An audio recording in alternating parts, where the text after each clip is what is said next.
صدیوں پہلے پہاڑوں کی تنہائی میں ایک درویش اس عمل کا نگہبان تھا۔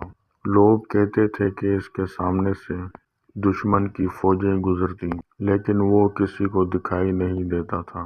اس نے اپنی زندگی میں صرف 3 لوگوں کو یہ راز سکھایا، اور آج آپ چوتھے شخص بننے جا رہے ہیں۔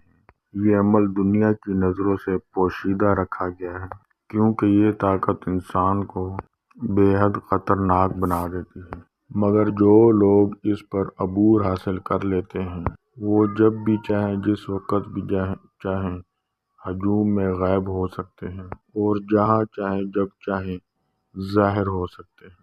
اب عمل مکمل توجہ سے سنیے گا اور اس ویڈیو کو مکمل دیکھ کر اس راز کو جانیے گا۔ انسانی نظروں سے غائب ہونے کے بعد جو چاہے آپ کر سکتے ہیں، کوئی آپ کو نہیں دیکھ سکتا۔